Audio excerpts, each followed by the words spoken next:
السلام عليكم ورحمة الله وبركاته. أهلا بكم في قناة حكاوي بسبوسة مع كل يوم حكاية جديدة. أكتر حاجة بتقل من قيمتنا قدام رجالتنا أو قدام جوازنا. طب ازاي أكون صاينة نفسي ومكبرة نفسي قدامه وأخليه يعملي ألف حساب؟ دي سؤال جالي وقالت لي يا بسبوسة والنبي اتكلموا عنه.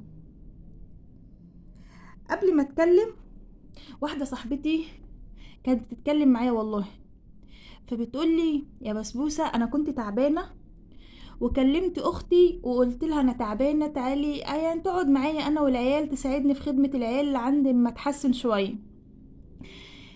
المهم هي كان عندها حفلة بتاعتها، حفلة التخرج بتاعتها، وما كانتش فاضية، وفي نفس الوقت برضو باباها مرضيش ان هي يخليها تيجي يعني. فقالت لجوزها كده، فجوزها قام قايل لها ايه ده انا لو اهلي كنت كلمتهم ولا اختي كنت كلمتها كانت جاتلك في ثانية. اعمل ايه بقى؟ على طول بعايرني بالموضوع ده، حتى لو جيت اقول له انا عايزه اروح لاهلي ما بقاش بيرضى، لا يخليني اروح لاهلي.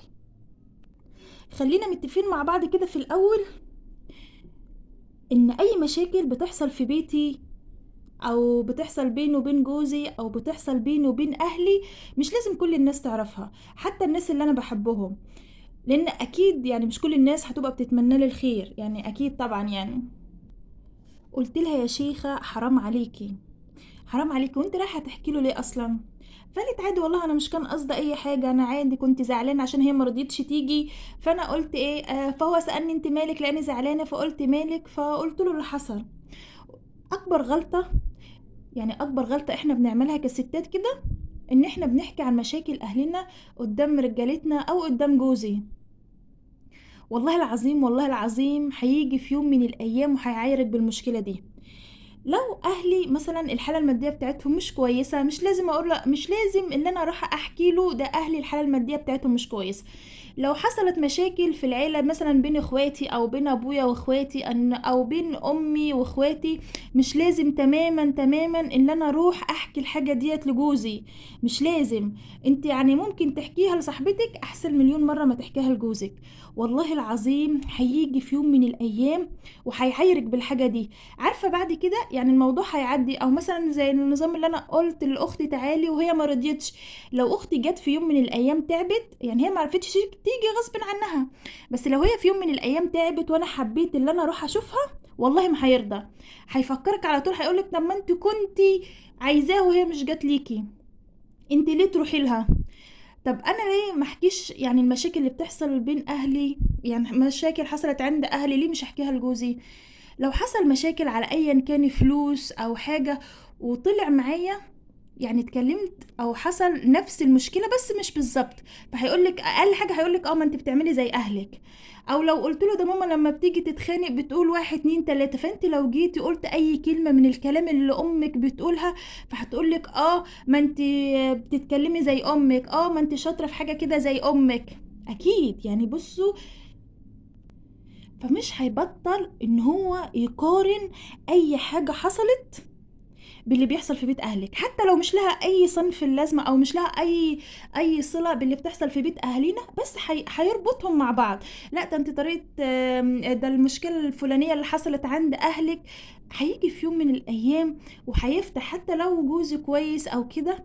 بس لما انا اجي، طب ليه انا مش احكي عن المشاكل؟ انا مش بقولك اللي انت تخبي عليه، عادي الحاجات الحلوه احكيها لجوزك، يعني حاجات حلوه عند اهلي احكيها، مش لازم احكي الحاجه الماديه بتاعته، الحاله الماديه بتاعت اهلي، عشان حتى لو جيت اطلب منه في يوم من الايام ده انت كنت عند اهلك ما بتلبسيش ما بتاكليش ما بتعمليش، فاهمه؟ فهتحسيه كانه بيتكبر اصلا عليكي.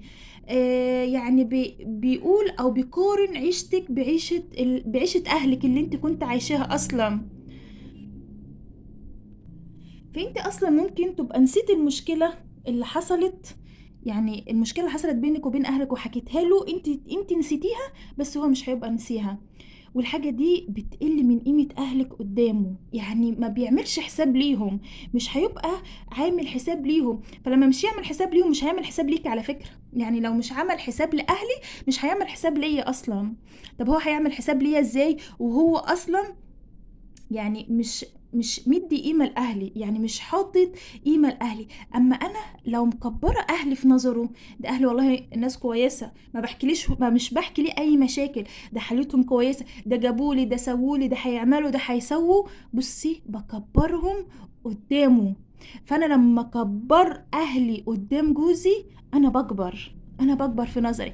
حتى لو إجا في يوم من الأيام إن هو بده يعمل معايا مشكلة أو إن هو يعمل معايا خلاف، صدقيني قسما بالله هيبقى حاطط لأهلك 100,000 حساب، لأنه هيبقى عارف وراكي رجالة. لو قالك بس كده تلت التلاتة كام، يعني عارفهم ممكن ياكلوا بسنانه اصلا، يعني ممكن ياكلوا بسنانه دي. ليه؟ لان انا مكبره اهلي قدامه، مش بقول على مشاكل. حتى بصي لو اهلنا دول مش كويسين معانا، يعني حتى لو اهلنا مش كويسين معانا ولو اهلنا مقصرين معانا، برضو ما حاولش ان انا اقلل من قيمتهم ولا احكي لهم، ولا احكي لجوزي بالذات والله العظيم عن اي مشكله بتحصل بيني وبين اهلي. دي اول نقطه كده واهم نقطه، واكتبيها. لو انت لسه متجوزه، لو انت لسه مخطوبه، لو انت اتجوزتي برضو خديها كده واكتبي النقطه دي عندك.